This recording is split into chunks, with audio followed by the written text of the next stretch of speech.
Hi, and welcome back. This is Penny Sansevieri with Author Marketing Experts and my awesome co-host, Ms. Amy Cornell, also with Author Hello. Marketing Experts. Amy, welcome. Thank you. The first show was so fun, but we made a total blunder. I don't know if any of y'all noticed. We promised to keep it short and we went 30 minutes. So I don't know, we're kind of finding our groove with these shows, and the podcast is still unnamed, although hopefully by the time this goes live, it'll have a really cool name. But welcome back. We're so glad that you're here.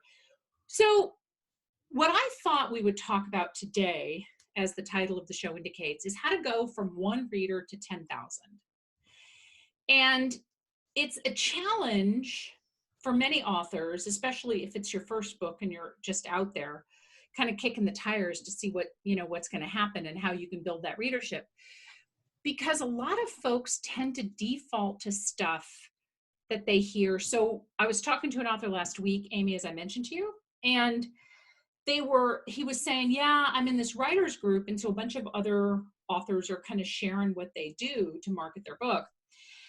And this one author said, well, I'm running a bunch of Facebook ads and I'm spending a lot of money, but I'm not really getting anything in return. And the problem with that, and this is kind of the lead in to where we want to take the show today, is that kind of a tactic is not necessarily bad. Amy does a lot of our ads, most of our ads actually, so I'll have her kind of speak to that in a minute. But it's not necessarily bad, but it's not where you need to focus, because your work should not be about finding readers, but about building relationships. And Amy, you see this a lot with folks who come in, because you're kind of the first person that they contact when they're interested in working with us is you. And you see that a lot when you're vetting authors to get on my schedule or to maybe work with them, that they're focused on the wrong things. Right. There's a lot of kind of frantically throwing everything up in the air and hoping something sticks. And unfortunately, that's just not how the market works anymore. Yeah. It really takes some focused efforts and a few of them that complement each other. And then that dedicated kind of follow-up. You have to keep that train moving, doing one thing or even doing a couple things just once or twice isn't going to work for anyone. That's just the reality. Mm-hmm. It's kind of it can sound scary, but honestly, like just trying something once or trying a couple things a couple times and then saying like, well, it doesn't work. It's like, well, that's not a huge surprise. When you said, that one author said he's running Facebook ads and spending a bunch of money, like all my alarms started going off and I immediately want to say, well, wait, have you tried? Yeah. And that's where, like you pointed out, like authors will throw a lot of stuff at the wall and feel like nothing's working. And so they get discouraged and they stop marketing their book, or they, decide to write the second book and forget about the first one. But I'm building readers. I realize that going from 1 to 10,000 readers and saying things like, oh, you've got to build relationships is a tiny bit obscure. Maybe it's a little bit more than a tiny bit obscure. But if you focus on that person-to-person connection and creating that relationship with your reader. So let me give you an example. And this is not a book example necessarily, but this is just something that kind of popped to mind. So Amy and I have been working together for 9 years, and she's amazing. And but I also value her. So I have a relationship with her. I value her opinion, but I also value her opinion outside of publishing. So if she says to me, oh, this is really great, you should try that, I value that. Okay. So you as a retailer, so an example is the Peloton bikes, which we see everywhere. 5 years ago or 6 years ago, I don't know how long you've had your bike now, Amy, but 5 or 6 years ago, you didn't really see them everywhere, like they popped up here and there. Mm-hmm. Peloton only had to sell Amy on her bike. But because Amy got one and she was like, oh my gosh, this is amazing, this is awesome, and here's why, she sold me. So Peloton didn't have to sell me. They just had to sell Amy. Mm-hmm. Does that make sense, Amy? Oh, yeah. I mean, it is that what you want, that word of mouth You know, you have that positive relationship with the consumer Mhm. that leads to 10 more relationships with 10 more consumers that you didn't actually have a hand in other than that initial contact. And Right. those are the best recommendations you can get, better than any ad will ever sell someone. Oh, for sure. Because 95% of books are sold word of mouth. It's crazy. It's crazy. So, and I've actually picked up books that you recommended me, and actually you gifted me the first one in the series, and now I'm blanking. I can't think of the series name right now, but you said, Penny, look, I know this is not normally your genre, but I love this series. You should check out this author. She's really great. And you gifted me her book, and this is a couple of years ago. And I loved it and started reading through the series. And it's not normally something that I would read, but as a valued, as somebody that I value and I value their opinion, I'm going to take a chance on that. And of course, it helped that she gifted me one. It's kind of like, it's sort of like that entry, like she Mhm. opened the door, right? Yeah. Or the gateway drug is what I Yeah, was trying to look for, right? exactly. And then you get them hooked. So you only have to sell one reader. Now, how can you do that? So let's get a little bit granular now. So the first piece is that you have to network. I know social networking is like, a lot of authors are like, oh, I'm on all these social networking sites and I don't really know what's going on. And I don't feel like I'm getting a lot of love. And I'm going to tell you from personal experience, we really struggled, and we're a marketing company, right? And we still really struggled with, where is the bet? Well, what to actually, let's just get this even more narrow. What the heck do we do with Facebook, right? So we had a Facebook page, we had a bunch of followers, a professional business page, and we get some love there. But when I started using my personal Facebook page as an outreach to authors directly, and not marketing, just sharing funny stuff or sharing interesting writer stuff, Hmm. or everything really focused on building that one-to-one personal connection with my reader, that page took off. I have some stuff that I share on there that I get in excess of 1,000 shares on a post. It's amazing. But Amy, because you manage our social media, and we really struggled with that, didn't we? Oh yeah. It's tough because it's finding that sweet spot when you are Mhm. trying to sell something but you're also trying to build a more personal connection, you Right. know, and riding that line between what's personal and what's still pushing your brand forward and figuring out what really resonates with people. Right, exactly. So when it comes to social media, one of the things I suggest that you do as an author, so I'm going to back up a little bit and talk about how to bring in more readers, but let's focus, since we're on the conversation of social media, let's focus there.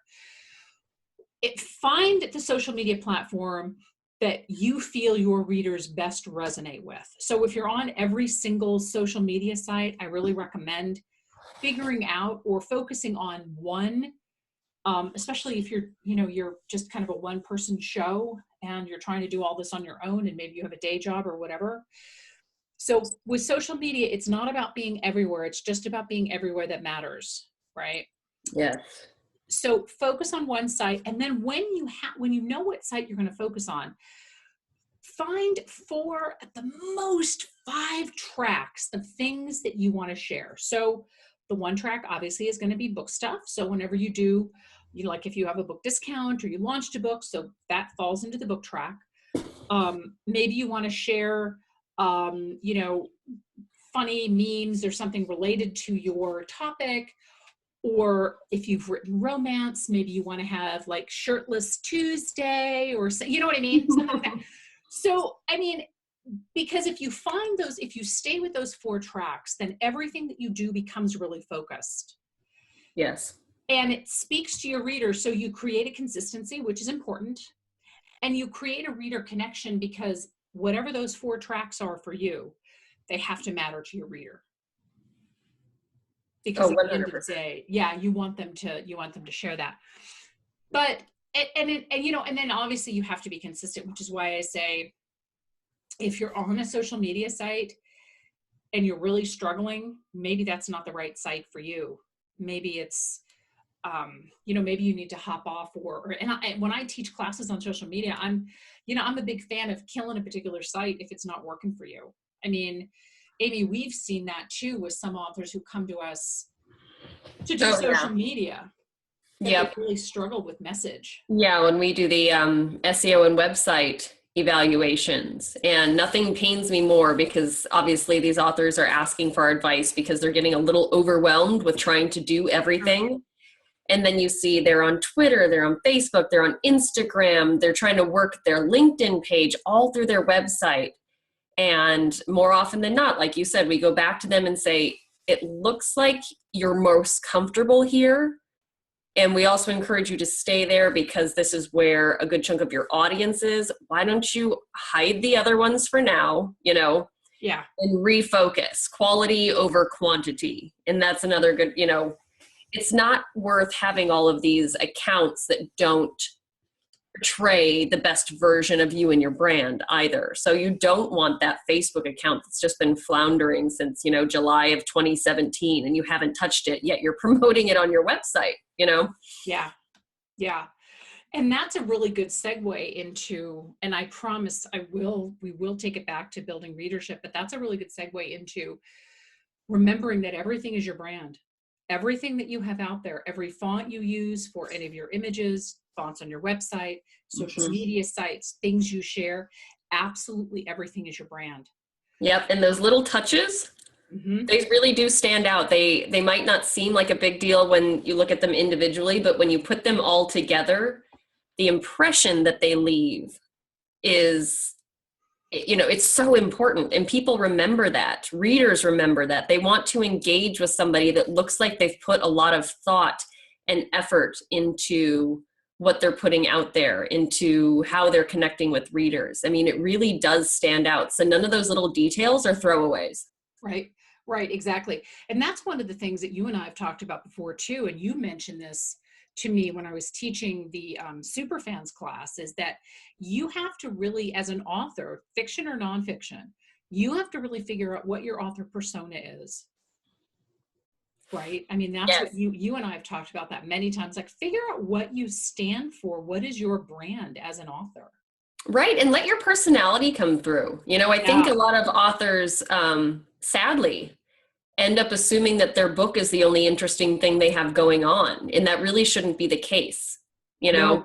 Your personality really should come through in your brand, whether it's including personal quotes or, you know what I mean? All these little things that you think like nobody wants to hear that. It's like you have to retrain your brain, change your internal dialogue, and really use the best parts of your personality and who you are and what you are, and turn that into something you can use on social and to connect with readers. Yeah, absolutely. Goodreads did a study a number of years ago and found that the number one thing that readers want to do when they get to the end of a book is connect with the author. And so what we're talking about here is we're talking about ways to create that connection, to build and foster that connection. Because much like the Peloton example, you only have to sell one person. Now, granted, one person may not net you 10,000 book sales, although if you find that one person, let me know, because maybe they want to buy my book too.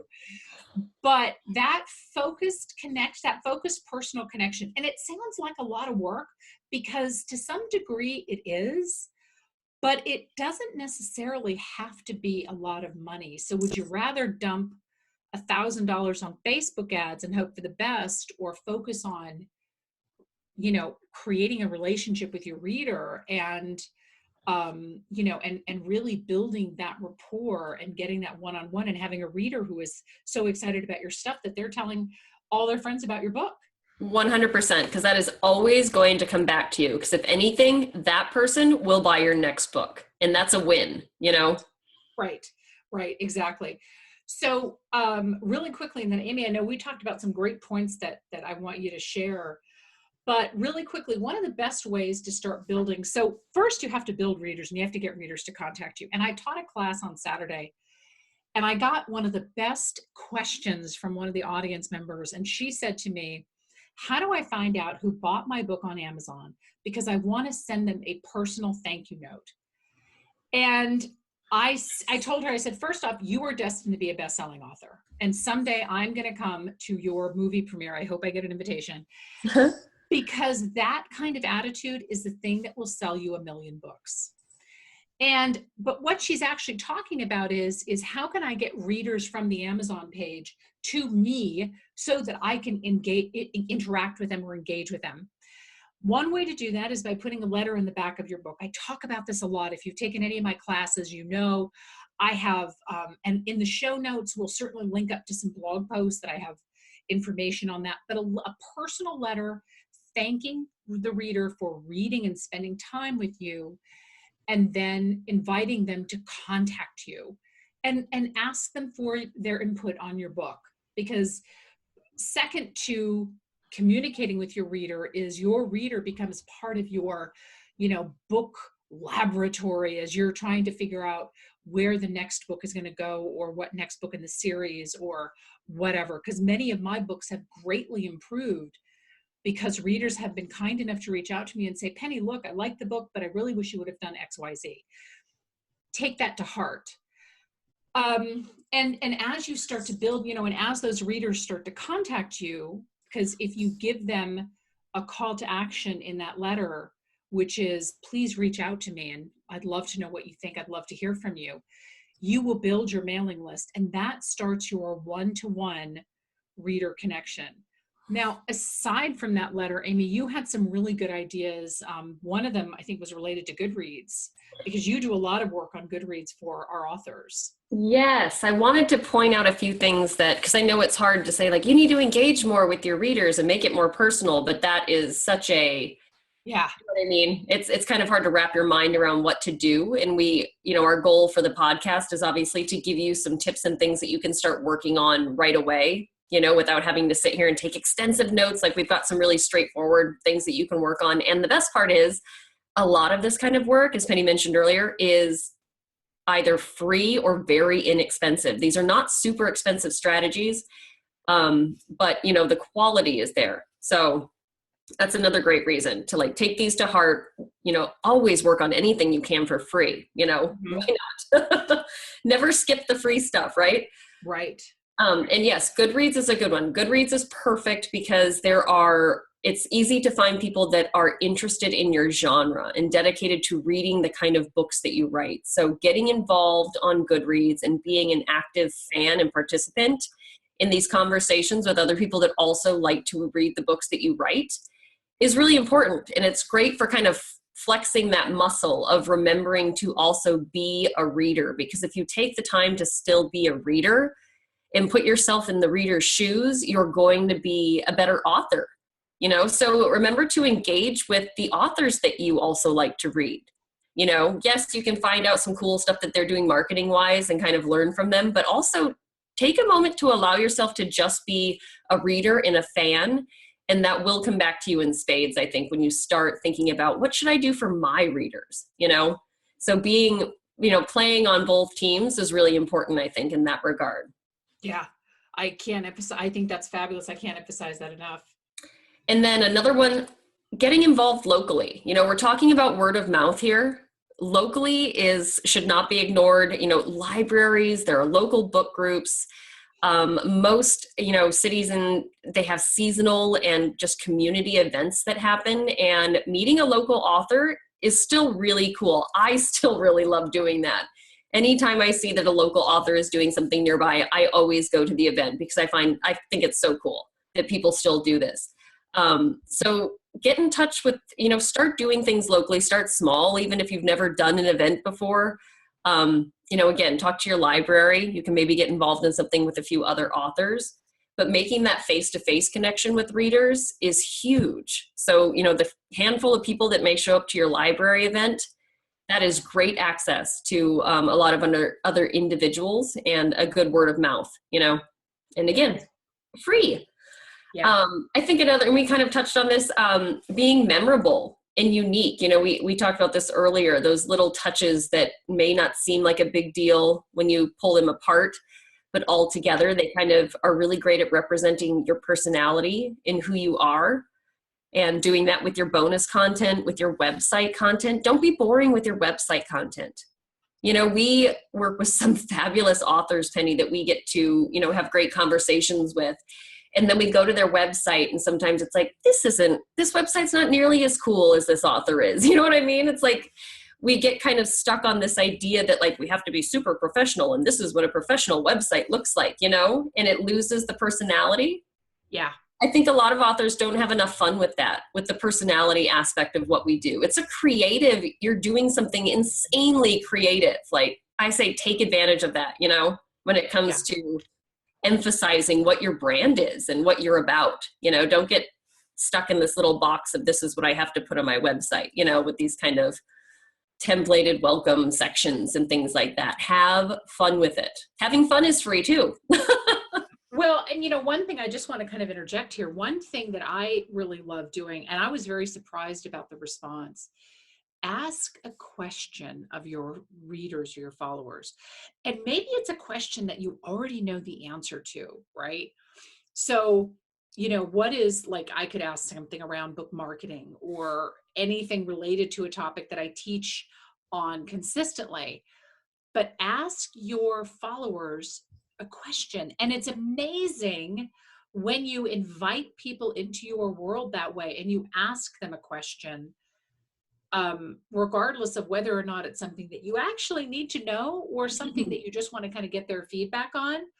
You will be amazed at the response you get. When I started doing that on my Facebook page, and sometimes my questions are funny, like sometimes they're, you know, just kind of Friday sort of fun kind of questions. And other times they're really serious. Like, I really want to know what, you know, A or B, what's your opinion on these two things? Getting people involved is a great way to build a relationship with your reader. 100%. Yeah. Yes, everybody likes to share their opinion and have meaningful conversations. And in this day and age, we do a lot of that online. Like, why not tap into that, you know? Right. Exactly. And you also do talk about giveaways, because a lot of times authors use giveaways and don't quite, I don't know, they don't use them to the full extent. What do you, I think the idea of a giveaway always sounds like a good idea, but then I think the logistics of it get a little scary unless it's something that you do all the time, you know, Penny, because we do giveaways and promos a lot, and it takes a lot. Like, we've got a set process for it now, so we pretty much operate like a well-oiled machine, but it took us a little bit to make sure we had everything ready to go, you know. But once you sort that out, they're really valuable because people like to get involved. They like to get something in return for their time. Penny's done so well with BOGOs, which we do buy one, give one. So you're getting more books in hands, which is a great way, again, to have people that are already following you introduce your work to someone else that they know. I love the BOGO. I think that's such a fun way to introduce your work to people that you may not have access to in any other way. And your super fans, your committed fans and followers are going to be more than willing to do that for you. Yeah. The BOGO is a good one. Maybe we should do a video on that someday. I think that'd be a fun video. Yeah, that would be a fun video. And then another easy one, it sounds like a no-brainer, but people forget. Always remember to be a resource. You know, Penny's kind of established this with her questions too. People look forward to what she's going to put up next. And being a resource and being consistent with your content, which is, again, you also touched on, is really important. And it also gives you a direction. So, you know, if you write nonfiction, it's a little more straightforward, but don't let all of your great ideas and tips and recommendations end with your book. You know, remind people that there's more to you than that. And if you write fiction, making book recommendations in your genre, or you can have some fun with it and recommend lifestyle products that fit kind of the theme of your stories and what your books are about and what your characters are about. But being that person that people think to go back to over and over again is what you want to aim for. Because once you have people coming back for more, you're in a good place. You've kind of hooked them at that point. Yeah. And, you know, you bring up something, and I know we've already gone way over our 15 minutes, but there's just so much to share. book recommendations. So I was at a conference. I did a lot of conferences this year, and sometimes I can't really remember where I heard something. But I was at a conference in the summer, and this gal, she got up and she said, I really didn't know what else to do except do book recommendations. And so she used her social media. I mean, she did, so that was one of her 4 things that she did, was book recommendations. So she did other stuff, and then she also recommended books. And then she hopped over to Instagram, and she started the same. So she would share the same books over there under the Bookstagram hashtag, which a lot of people have heard of. And she started to build a big reader tribe, because she would review books in her same genre, obviously. So she was, a big fan of that. And then she would recommend them. And so she became this hub for fun information, book promos that she was doing on her own books. And then she was also sharing other authors who in turn were sharing her books too. Such smart networking. So it was so smart. Yeah, it was really, really smart. So I hope that we've given you enough ideas to at least kickstart some stuff, even if you just do one thing. Until next time, we hope that, this has been helpful. And Amy, thank you so much for joining me on this, our second yet to be named show. I know, we're going to get better at this. We just get so excited once we start talking. Well, but I think that, and that's kind of the final thing that we want to leave you with is passion sells. People love to buy things from people who are passionate. And I love book marketing. I love talking about it. I love learning new things. And I think that people really understand that, readers vibe with authors who are really passionate about their topic. Oh, yeah. So, go out there and be passionate and start to build your, relationships, as opposed to focusing on readers. And hopefully you will soon get to number 10,000. We will be back with our third show, also talking in the same vein about going from 1 to 10,000 readers. Thank you so much for tuning in. This is Penny Sansevieri and Amy Cornell of Author Marketing Experts. And we're very pleased to have you with us on our second podcast. Bye-bye.